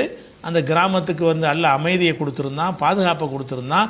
எல்லா வகையான உணவுகளும் அந்த ஊருக்கு வந்து கிடைக்கிற அளவுக்கு ஏற்பாடும் செஞ்சு இருந்தால் இவ்வளவு அனுபவித்து விட்டு நன்றி செய்வதற்கு பதிலாக நன்றி மறந்தார்கள். இப்போ கஃபரத்து பியானும் இல்லை, அல்லாஹ்வுடைய நேமத்துகளுக்கு நன்றி மறந்தார்கள், அல்லாஹ்வுடைய அருளுக்கு வந்து நன்றி கட்டத்தனமாக நடந்து கொண்டார்கள். அந்த ஊர் நடந்து கொண்டதுன்னா ஊரார் நடந்து கொண்டார்கள். செஞ்ச உடனே அதாக்க அல்லாஹோ, அந்த ஊருக்கு அல்லாஹ் வந்து சுவைக்க செய்தான். லிபாசல் ஜூஇ, பசிங்கிற ஒரு ஆடையையும், ஒல் ஹவுஃபி, பயம் என்கிற ஒரு ஆடையையும். பசிங்கிறது ஒரு ஆடை, பயம்ங்கிறது ஒரு ஆடை. இந்த ரெண்டு ஆடையையும் அவர்களுக்கு வந்து அல்லாஹ் வந்து சுவைக்க செய்தான். பிமாக்கானு யஸ்னஊன், இது காரணம் அவங்க செஞ்ச செயல் தான். கெட்ட செயல் செஞ்ச உடனே அவங்க நம்பிக்கையோடு பயமற்று இருந்தாங்கல்ல, அந்த பயத்தை நீக்கிட்டான். அதே மாதிரி வந்து பல பகுதிகளிலிருந்து உணவுகள்லாம் வந்து கொட்ட ஆரம்பிச்சிச்சு இல்லை, அதை நிப்பாட்டிவிட்டான்ல. ரெண்டையும் தடுத்துவிட்டான். அந்த ஊருக்கு ரெண்டு பாதுகாப்பு முதல் கொடுத்துருக்குறான். ஒரு பாதுகாப்பு என்ன, அது பயமற்றதாக இருந்தது, அது ஒரு பாதுகாப்பு. அடுத்த பாதுகாப்பு என்ன, எல்லா உணவும் கிடைத்தது. அப்போ பயமற்றதாக இருப்பது ஒன்று, எல்லா உணவும் கிடைத்தது ஒன்று. ரெண்டையும் பிடிக்கிட்டா என்னவாயிரும், உணவு பிடிக்கிட்டா பசியாகி போயிடும், பயமற்றதுங்கிற எடுத்துகிட்டா பயமாக போயிடும். அப்போ அதுதான் ஆடைங்கிறான். உங்களுக்கு அந்த ரெண்டையும் உருவணும்னு என்னவாச்சுன்னு சொன்னால் லிபாசல் ஜூஇ ஒல் ஹவுஃபி, பசிங்கிற ஒரு ஆடையையும் பயம் என்கிற ஒரு ஆடையையும் அல்லாஹ் என்ன செஞ்சான் அந்த ஊருக்கு அணிவித்தான். அந்த ஊர் மக்களுக்கு அவங்க எல்லாரும் பயந்து சாவக்கூடியவங்களாக மாறிட்டாங்க. அதே மாதிரி பசியில் துடிக்கக்கூடியவர்களாக மாறிவிட்டார்கள். அப்படிங்கிறத சொல்வதற்கு பதிலாக அல்லது பசியை அவர்களுக்கு கொடுத்தோம், பயத்தை கொடுத்தோம்னு கூட அதை சொல்லலாம். நேரடியாக சொல்வதாக இருந்தால் அவர்களை பசி உணவை எடுத்துக்கொண்ட காரணத்தினால் பசிக்கு உள்ளாக்கிட்டோம் அப்படின்னு சொன்னாலே போதும், நேரடியாக சொன்னான். அப்படி சொல்லாமல் அல்லாஹ் என்ன செய்கிறான்னு கேட்டால் பசி என்கிற ஒரு ஆடையை கொடுத்தோம், பயம் என்கிற ஒரு ஆடையை கொடுத்தோம் என்று என்ன செய்கிறான் அல்லாஹ் சொல்கிறான். இது எதனால் சொல்கிறான்னு கேட்டால் இதே மாதிரி தான். அந்த ஆடை என்பது வந்து உடலோடு ஒட்டிக்கிட்டு இருக்கும்ல, நம்ம ஆடை என்பது நம்ம உடலோடு ஒட்டி தான் ஆடைகள்லாம் இருக்கு. ஒட்டிக்கிட்டு இருக்கிற மாதிரி இவர்களுக்கு ஏற்படுற இந்த பசி என்பது உடலோட ஒட்டியதாக இருக்கும். உடல் முழுவதும் அதனுடைய பிரதிபலிப்பு இருக்கும். ஒருத்தனுக்கு பசி வந்துருச்சுன்னு சொன்னால் வயிறு மட்டுமா பாதிக்காது. வயிற்றுடைய பசி கண்ணில் தெரியும், வாயில் தெரியும், பேச்சில் தெரியும், நடையில் தெரியும், கைகாலுடைய அசைவுல தெரியும், எல்லாத்துலேயும் அந்த பசி பிரதிபலிக்கும். பசி என்பது வயிற்றில் உள்ள உணவு பற்றாக்குறையை குறித்தாலும் அதோடு அது நிற்காது. என்ன செய்யும், முழு உடம்பையும் வியாபிக்கக்கூடிய வகையில் அதனுடைய ரியாக்ஷன் இருக்கும், அதனுடைய எதிர்வினை வந்து அப்படிலாம் இருக்கும். அப்படி இருக்கிறதுனால அல்லாஹ் என்ன செய்கிறான்னா அது ஒரு ஆடையோட ஒப்பிடுறான். ஒரு ஆடை எப்படி நீ அணிந்து கொண்டால் உடம்பு முழுசுக்கும் உன்னோட ஒட்டி இருக்கிறதோ அந்த மாதிரி உனக்கு பசி வந்துருச்சுன்னு சொன்னால் குறிப்பிட்ட ஒரு பாட்டில் மட்டும் இருக்காது, உடம்பு முழுசும் தான் பசிக்கும். பசிங்கிறது வயிற்றுக்குள்ளதாக இருந்தாலும் அந்த பசியால் பசின பலவீனமாயிரும்ல, நடை குளரும், வாய் குளரும், கண் பார்வை அப்படி கண்ணெலாம் இருள் அடைஞ்சு போயிடும், பசி வந்துச்சுன்னு சொன்னால் எல்லாமே தளர்ந்துரும்ல. அனைத்து உறுப்புகளுக்குமே தேவையான குளுக்கோஸ் கிடைக்கவில்லை என்று சொன்னால் அனைத்துமே பலமிழந்து பலவீனமாக மாறிவிடும். அப்படி மாறிவிடுங்கிறதுனால என்ன ஆகுதுன்னு கேட்டால் அது ஒரு ஆடை மாதிரி. பசிங்கிறது வந்து வயிற்றுக்கு மட்டும் உள்ளது கிடையாது. எப்படி ஆடை வந்து உடம்பு முழுசும் போற்றி கொள்ளக்கூடியதாக நீ ஆடை அணுகிறாயோ அந்த மாதிரி உனக்கு நான் பசியை கொடுத்தேன்னு சொன்னால் அந்த பசி உடம்பு முழுசையும் அப்படி சுற்றி வளைச்சிக்கணும். அது ஆடைக்கு இது கம்பேர் பண்ணுறான். ஆடையுடைய தன்மை அதில் இருக்கிறது. பயம் அப்படி தானே. பயம்ங்கிறது மனசில் உள்ளதுன்னு சொன்னாலும் மனசு மட்டுமா பயப்படுது, கைகாலெலாம் வெடவெடுத்து போகும்ல.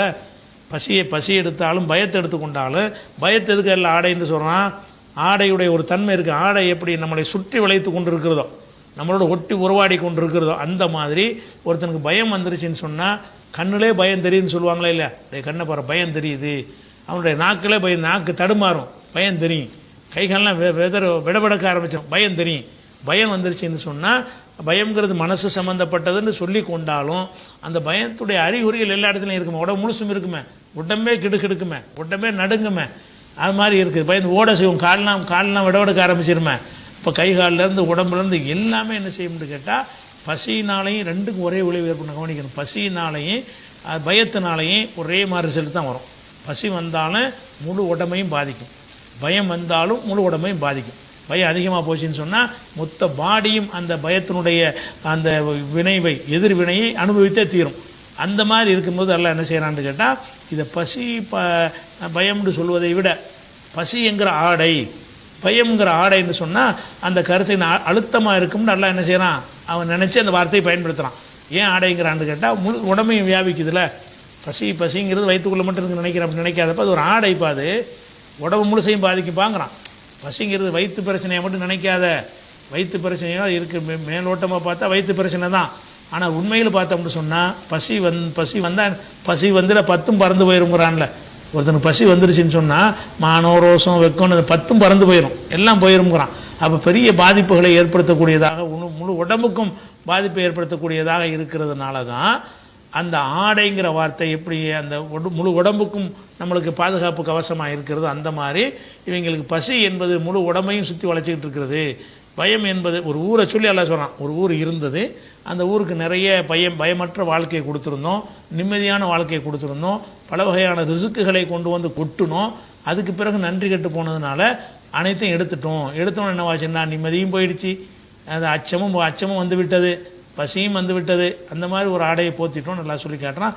இந்த மாதிரி உதாரணம் காட்டி சொல்வதும் வந்து அதுவும் இலக்கியத்தில் உள்ள இலக்கியமாக தான் இருக்குது. சும்மா பசி ஏற்றணும்னு சொல்வதை விட பசிங்கிற ஒரு ஆடைன்னு சொல்லும்போது என்ன செய்யுதுன்னா கூடுதல் நமக்கு விளக்கம் கிடைக்குதுல்ல.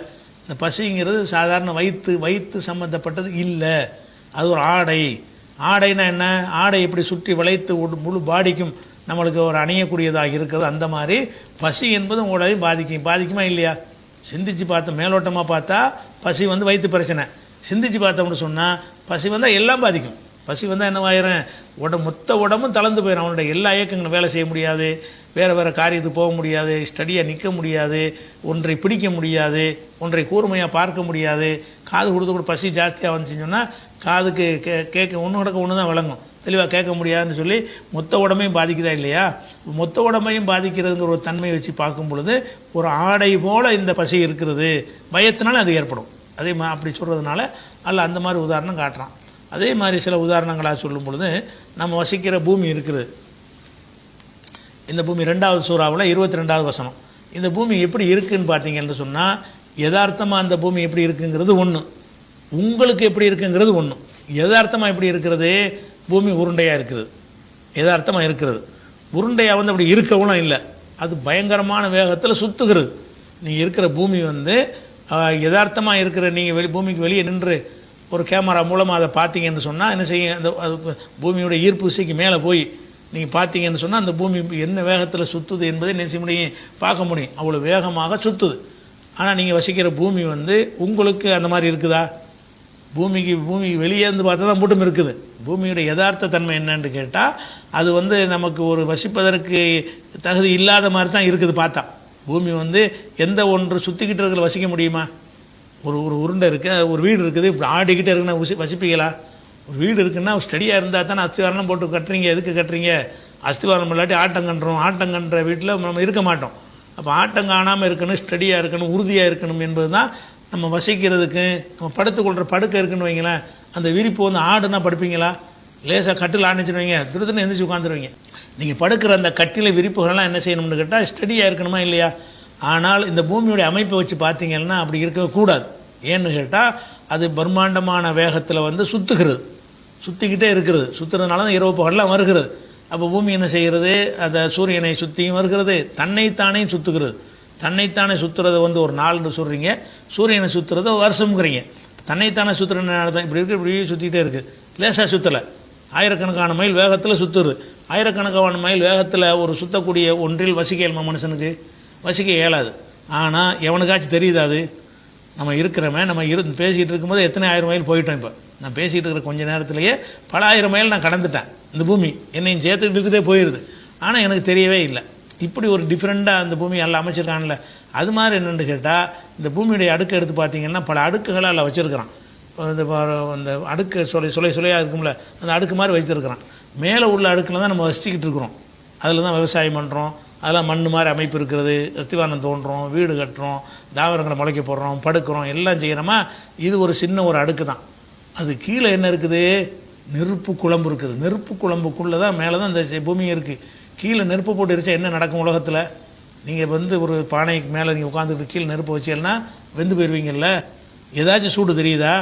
மேலேருந்து வரக்கூடிய சூரியனுடைய சூடு தான் உங்களுக்கு தெரியுதே தவிர அந்த கீழே நெருப்பு குழம்பு சில இடத்துல நெருப்பு குழம்பு வெடிச்சு என்ன செய்யணும்னா எரிமலைகளாக கொந்தளிச்சு வரும். அப்போ தான் தெரியுது மூட்டு நெருப்பு கீழே இருந்திருக்குண்டு. எரிமலை பார்க்குறீங்கல்ல, மலையிலேருந்து என்ன செய்யணும், எரிமலைன்னு வர்றதே பூமிக்குள்ளேருந்து தான் வருது. பூமியில் வந்து குழம்பு மாதிரி கொதிச்சுக்கிட்டே இருக்கும். கொதிக்கிறது அப்படியே வெளியேறி வரும்போது தான் அந்த வெளியே வந்தவுடனே என்ன செய்யணும்னா அந்த காற்றுலாம் பட்ட உடனே அது இறுகி கல் மாதிரி போயிடும். அப்படி வந்து மலைகளாக மலைகள் மாதிரி உங்களுக்கு தென்படுதுன்னு வைங்களேன். அதெல்லாம் எரிமலை தானே. இப்போ எரிமலைகள்லாம் எங்கே இருக்குதுன்னா அடியில் தான் இருக்குது. அப்போ கீழே வந்து கொதிச்சுக்கிட்டே இருக்குதப்பா. அந்த கொதிக்கினுடைய சூடு உனக்கு மேலே வருதா? வரக்கூடாது. முறைப்படி என்ன செய்யக்கூடாது? நம்ம வசிக்கிற நம்ம வீடு கட்டில் நம்ம இருந்தால் கூட கட்டிலுக்குள்ள அடுப்பு மூடி வச்சானா இருக்க முடியுமா உங்களால்? நீங்கள் கட்டில் நீங்கள் படுத்துக்கிட்டீங்க ஓகே, கட்டிலுக்குள்ள நோம்பு கஞ்சி சட்டியை கொண்டு உள்ள வச்சாண்டு வைங்க, என்ன ஆகும்? அதை காய்ச்சற அந்த வேகத்தில் உங்களுக்கு எந்திரிச்சு ஓடி போயிடுவீங்க. ஆனால் இது எப்படி? இப்போ அப்படி தான் இருக்குது பூமி. பூமி எப்படி இருக்குது? உங்களை கட்டன் மாதிரி இருந்து கொண்டு கீழே நல்ல தணலை போட்டு எரிக்கிறான் உங்களுக்கு ஒன்றும் தெரிய மாட்டேங்குது. அப்போ இந்த வச்சு பார்க்கும் பொழுது அல்லாஹ் தன்னுடைய வல்லமையை கொண்டு உங்களுக்கு அதை விரிப்பு ஆக்கியிருக்கானே தவிர அது விரிப்பாக இருக்கிற ஒரு தன்மை அதில் கிடையவே கிடையாது. சிந்திச்சு பார்த்தீங்கன்னா இது ஆட்டம் காணக்கூடியது, உங்களை அசைக்கக்கூடியது, தூக்கி வீசக்கூடியதாக தான் இருக்கிறது. இருந்தாலும் அதில் சில செட்டிங்களை பண்ணி உங்களை பிடிச்சி இழுக்கிற மாதிரி ஈர்ப்பு சக்தின்னு ஒன்று கொடுத்து நீங்களும் அதோட சேர்ந்து அசைகிறதுனால உங்களுக்கு தெரிய மாட்டேங்குது. அது என்ன வேகத்தில் போனாலும் நீங்கள் அதில் ஒரு பொருளாக மாறிட்டீங்க. மாறும்போது அதோடு சேர்ந்து நீங்களும் சுற்றும் போது சுற்றுறது தெரியாது தானே. நான் தனியாக அது தனியாக இருந்தால் தான் சுற்றுறது தெரியும். நானே அதில் ஒரு அங்கம் ஆகிட்டேன்னு சொன்னால் பூமியுடைய ஒரு அங்கமாக என்னை ஆக்கிட்டா அது சுற்றுறது எனக்கு தெரியாது. அதுக்கு அல்ல என்ன செய்யறான்னு கேட்டால் அல்லது ஜாலலக்குமுல் அர்ல ஃப்ராஷன். இந்த பூமி 2:22 வசனத்தில் எல்லாம் சொல்கிறான். அல்லது ஜாலலக்குமுல் அர்ல ஃப்ராஷன், பூமியை உங்களுக்கு அல்லாஹ் வந்து விரிப்பாக ஆக்கியிருக்கிறேங்கிறான். விரிப்பாக ஆக்கியிருக்கிறேங்கிறான். பூமி விரிப்பாக தான் இருக்குது. விரிப்பாக இருக்குன்னு என்ன அர்த்தம்னா உருண்டையாக இருந்தும் உங்களுக்கு தட்டையாக இருக்கிறது. அது உருண்டையாக இருக்கிறது, ஆனால் உங்களுக்கு தட்டையாக இருக்கிறது. அது வந்து ஆடு சுத்தக்கூடியதாக இருந்தும் உங்களுக்கு சுத்தாமல் இருக்கிறது. சுத்தக்கூடியதாக தான் உண்மையில் இருக்கிறது. ஆனால் உங்களை பொறுத்த வரைக்கும் உங்களுக்கு தான் ஆக்கினங்கிறான். பூமி ஆக்கினன்னு சொல்லலை, உங்களுக்கு எப்படி ஆக்கியிருக்கிறேன். ஜாலலக்கும்னு வார்த்தையை போடுறான். பூமியை விரிப்பாக ஆக்கினன்னு சொன்னால் அர்த்தம் வேறையாக போயிடும். பூமியை உங்களுக்கு விரிப்பாக்கியிருக்கிறேன், நெசத்தில் விரிப்பு அல்லது, ஆனால் உங்களுக்கு விரிப்பாக்கியிருக்கிறேன். விரிப்பாக்குறேன்னு என்ன அர்த்தம்னு கேட்டால் ஒரு விரிப்பு எப்படி, விரிப்புனா ஒரு மெத்தை எப்படி நீங்கள் படுத்தவனை அப்படி சுகமாக சொகுசாக எந்த ஃபீலிங் இல்லாமல் உங்களால் தூங்க முடிகிறதோ அந்த மாதிரி ஒரு தன்மை இருக்கிறதுக்கு பேர் தான் விரிப்பு என்பது. பூமி அப்படி எல்லாம் அமைச்சிருக்கானா இல்லையா? ஆனால் பூமியில் அப்படி உண்மையில் இருக்குதா பூமி தன்மை? அப்படி இல்லை. பூமியுடைய தன்மை வந்து அப்படி கிடையாது. உங்களை தூக்கி வீசுகிற அளவில் தான் அதனுடைய தன்மை இருக்குது. அதனுடைய சுழற்சி வேகம் வந்து உங்களை ஒவ்வொரு செகண்டும் ஆட்டிக்கொண்டே இருக்கணும், அசைத்து கொண்டே இருக்கணும், ஆனால் அசைக்காது. உங்களை கொதிக்க வச்சு வேக வச்சுக்கிட்டே இருக்கணும், ஆனால் கொதிக்காது, வேக வைக்காது. அப்போ அந்த மாதிரி இருக்கும்போது என்ன ஆகுதுன்னு கேட்டால் இந்த பூமி வந்து அல்ல இப்படி இருந்தும் கூட நம்மளுக்கு அதை விரிப்பாக்கி வச்சுருக்கானா இல்லையா? நமக்கு விரிப்பாக்குறதுக்கு அதுக்கு சில விஞ்ஞான செட்டிங் வச்சுருப்பான். என்ன விரிப்பு? உங்களை அந்த பூமியுடைய ஈர்ப்பு சக்தி அதிகமாக கொடுத்து உங்களையும் சேர்த்து ஆணி அடித்த மாதிரி இழுத்து பிடிக்க வச்சதுனால உங்களுக்கு வந்து அந்த ஆட்டம் செய்கிறது எதுவுமே உங்களுக்கு தெரியுது கிடையாது. அப்படி ஆக்கிட்டான். அப்போ அல்ல என்ன செய்கிறான்னா பூமியை வந்து அதில் உள்ள ஒரு தன்மைக்கு மாற்றமான ஒரு தன்மையை உங்களை பொறுத்தளவுக்கு ஆக்கியிருக்கிறான். பூமிக்கு உள்ள தன்மையை மாற்றவே இல்லை, சுற்றிக்கிட்டு தான் இருக்கிறது. அது ஓடிக்கிட்டு ஆடிக்கொண்டு அசைந்து கொண்டு தான் இருக்கிறது. ஆனாலும் உங்களுக்கு தெரியுதா நான் எப்படி அமைச்சிருக்கேன், உங்களுக்காக இதை அமைச்சிருக்கேன். நல்லா சொல்கிறேன், அல்லது ஜாலலக்கும் உங்களுக்காக அல்ல ஆக்கியிருக்கிறான். அருள பூமியை ஃபிராசன் பூமியை விரிப்பாக்குறதுக்கு அர்த்தம் வேற, உங்களுக்கு விரிப்பாக்குறது என்பதுக்கு அர்த்தம் வேற. உங்களுக்கு விரிப்பாக்குறது என்று சொன்னால் அது விரிப்பாக இல்லை, உங்களுக்கு தான் விரிப்பாக இருக்குது, உங்களுக்கு தான் விரிப்பாக்கியிருக்கிறேன். நல்லா என்ன செய்கிறான், அப்படி ஒரு வார்த்தையை சொல்கிறான். அப்போ பூமியுடைய உட்புறம் ரொம்ப வெப்பமாக இருந்தும் கூட, கொதிக்கும் நிலையில் இருந்தும் கூட, அந்த மேலடுக்கில் இருக்கக்கூடிய நமக்கு எந்த விதமான பாதிப்பும் அதில் வரவே இல்லை. அதே மாதிரி அந்த கடினத்தன்மையும் என்ன இருக்குது, நம்ம பாறை மாதிரி அந்த பூமி இருந்தாலும் வசிக்க முடியாது. இந்த மண் போன்ற அமைப்பை அதை பரப்பி வச்சு பாறையாக வாய்க்கிருந்தான்னு, மலைகள்லாம் இருக்குல்ல, அந்த மாதிரி பூமி பூரா ஆக்கியிருந்தான்னு சொன்னால் நம்ம வசிக்க முடியாது. அப்போ எவ்வளோ தன்மைகளை செட்டிங்லாம் உனக்காக நான் பண்ணியிருக்கிறேன், இவ்வளோ அர்த்தத்தையும் உள்ளடக்கிற விஷயமாக அந்த ஒரு வரியில் அடங்கி போச்சு. எப்படி உங்களுக்கு இதை விரிப்பாக ஆக்கியிருக்கிறேன் அந்த வார்த்தையிலேயே இவ்வளோ அம்சம், உங்களுக்கு நீங்கள் விரிப்பாக இருப்பது என்னென்ன செய்யணுமோ அவ்வளோ செட்டிங்களையும் நான் பண்ணியிருக்கிறேன். இவ்வளோ கருத்து எப்போ வரும்னு கேட்டால், நேரடியாக சொல்வதை விட இந்த இலக்கியமாக சொல்வதில் கூடுதலாக அது ஒரு தெளிவும் ஒரு கூடுதலான ஒரு பிரகாசமும் நமக்கு கிடைக்கும். அந்த கருத்தில் ஒரு பிரகாசமாக இருக்கும். அந்த வகையில் தான் இது ஒரு படுக்கை, ஒரு விரிப்பு அப்படின்னு என்ன செய்கிறான், அல்லாஹ் சொல்லி காட்டுறான். அப்போ இதுதான் இதனுடைய விஷயம். அடுத்து நம்ம வழக்கம் போல் அப்போ அடுத்து இப்போ நம்ம இன்றைக்கி அப்டேட்டுக்கு போயிடுவோம். அப்டேட் என்னென்னு கேட்டால், இந்த செய்தான் தொலைஞ்சிட்டான்னு நம்ம சொன்னோம்னா நேற்று வாய்ப்பு இருக்குண்டு, அவன் தொலையலை. யார் நெத்தனியாக தொலையலை, ஒரு பேட்டி கொடுக்குறான் மக்கள்கிட்ட. பேட்டின்னா நம்ம பேட்டி கொடுத்ததில்லை, பேட்டி கொடுத்த மாதிரி ரெக்கார்டு பண்ணி அனுப்பியிருக்காங்க. பேட்டி கொடுத்தா இருக்கிற இடம் தெரிஞ்சுக்கிற அங்கே போட்டுருவாங்க. அவன் சுரங்கத்தில் உட்கார்ந்து கொண்டு வீடியோவில் பேசி அதை ஒளிபரப்ப சொல்லி கொடுத்துருக்குறான். அது இன்றைக்கி உள்ளதுதாங்கிற என்னென்னா, இன்றைக்கி உள்ள செய்திகளை சொல்கிறதுனால இன்றைக்கி உள்ளது நம்ம எடுத்துக்கிற வேண்டியிருக்கு. என்ன சொல்கிறான்னு கேட்டால், அதில் கேட்குறாங்க, நீங்கள் ஹிஸ்புல்லாவையெல்லாம் அழிச்சிட்டு தான் சொல்கிறீங்களே, இனிமேல் 20 வருஷம் தலையெடுக்க முடியாதுன்னு சொல்லியிருந்தான் கொஞ்சம் நாளைக்கு முன்னாடி. 20 வருஷத்துக்கு தலையெடுக்க முடியாதுன்னு சொல்லி செய்தியாளர் கேட்குறாங்க, அப்படி சொன்னீங்களேன்னு. இல்லை, அது நான் அதுக்கு பதில் சொல்ல விரும்பலை, அதாவது தோத்துட்டு அர்த்தம், விரும்பலைங்கிறான். அதுக்கடுத்து என்ன செய்யறேன்னா, ஈரானில் எல்லாத்தையும் அழிச்சிட்டேன்னு சொல்கிறீங்களே, தாக்கிட்டு இருக்கிறான்னோடனே அது அவங்க நாங்கள் நினச்சோம் அப்படி, ஆனால் அவங்க பாதாள சுரங்கத்தில் எல்லாத்தையும் வச்சுருக்கிறதுனால எங்களுக்கு அழிக்கிறது சிரமமாக இருக்குங்கிறான். அழிச்சிட்டோம் முடிச்சிட்டோம் கதையை ஓச்சிட்டோம்னு சொல்லக்கூடியவன் பேட்டி கொடுக்கும்போது என்ன செய்கிறான்னு கேட்டால், அவங்க பாதாள சுரங்கத்துக்குள்ளே வச்சுருக்கிறாங்க. அதுதானே உலகாலமாக சொல்லிட்டு இருந்தான் அவன் அதுதான் ஒன்றுனா சொல்லிகிட்டு இருந்தான், அதுதான் மறுத்துக்கிட்டு இருந்தாங்க. தொடச்சிட்டான். ட்ரம்புக்கு பருப்பு கொடுக்குற மாதிரி. ட்ரம்ப் என்ன சொல்கிறாருன்றா, எல்லாம் 95 அடிச்சு விட்டோம், இனிமேல் அவங்களை ஒன்றுமே செய்ய மாட்டாங்கன்னு சொல்லி ட்ரம்ப் சொல்கிறாரு. நெத்தனியாகு பேட்டில் என்ன செய்கிறாருன்னு கேட்டால், இல்லை அழிக்க முடியாது, அவங்க பாதாள சுரங்கத்துக்குள்ளே எல்லாத்தையும் வச்சுருக்கிறதுனால எங்களுக்கு பெரிய சிரமமாக இருக்கிறதுன்னு என்ன அர்த்தம், அந்த பேட்டி கொடுக்கும் பொழுதே அவன் தோல்வியை ஒத்துக்கிறான். நீ அவன் அழிக்க முடியாது, இவ்வளவு பாம்பை கொண்டு போட்டான்னு, அவன் 5000 போட்டான் 10,000 போட்டோன்னு சொல்கிறாங்க. முப்பட்டு பாம்பு போட்டேங்கிற ஒன்றுமே உனக்கு ஒரு தாக்கத்தை ஏற்படுத்த முடியலை அப்படிங்கிறத பார்க்குறோம். அதுக்கடுத்து என்ன செய்யறேன்னா, அவர் நாங்கள் இந்த முஜித்தபா இருக்கார்ல, அவரையும் காலி பண்ணிடுவோங்கிறான். பண்ணலன்னு வழங்குதப்ப அவரை தலைகாட்ட விட மாட்டோம், அவர் தலைகாட்ட விட மாட்டோங்கிறது இலக்கியமாக சொல்கிறது தான். காலி பண்ணிடுவோன்னு அந்த வார்த்தையை சொல்கிறான். காலி பண்ணிடுவோங்கிற சொல்கிறதுல இருந்து என்னன்னு கேட்டால், அவர் இறந்ததாக சொல்கிற விஷயம் பொய். அவர் இறந்ததாக பரப்புனாங்க, இல்லை அவர் இறக்கம்லாம் இல்லை. ட்ரம்ப்கிட்ட கேட்கும்போது கூட இல்லை அவர் இறக்கலை இருக்கார், ட்ரம்ப்னு சொல்லிட்டார். நேற்று கேட்கும்போது முஜித்தபா இருக்கா இறந்து அவங்களுக்கு தானே முதல் தெரியும். இந்த ஊடகத்துக்காரன் தான் இறந்தாருன்னு பரப்புறாங்களே தவிர, சம்மந்தப்பட்ட இஸ்ரேல் சொல்லணும், இல்லாட்டி அவன் சொல்லணும் ஃபஸ்ட்டு, அதுக்கப்புறம் நான் செக் பண்ணி நம்புகிற விஷயம் வேறு. அது 2 பேருமே மறுத்துட்டாங்க. அவர் இன்னுமே விடமாட்டோம், அவர் நடமாட விடமாட்டோம்னு என்ன அர்த்தம்னு கேட்டால், அவர் நடமாடுற நிலையில் இருக்காருன்னு அர்த்தமாகுது. ட்ரம்ப் என்ன செய்கிறாருன்னு கேட்டால், அவரை உசுரோடு தான் இருக்கார் அப்படின்னு டைரெக்டாக நேரடியாக உசுரோடு இருக்காருன்னு சொல்லிவிட்டார். அதனால் முஜித்தபாவை காலி பண்ணிட்டோங்கிற மாதிரி சொல்வதெல்லாம் பொய். அவங்க ஏதோ ஒரு நோக்கத்துக்காக வேண்டி இவங்க எதோ குறி வச்சுட்டு திரிகிறாங்க. அவர் அதை அடிச்சுட்டு அதை வச்சு வெற்றின்னு கொண்டாடிக்கிட்டு இருப்பாங்க.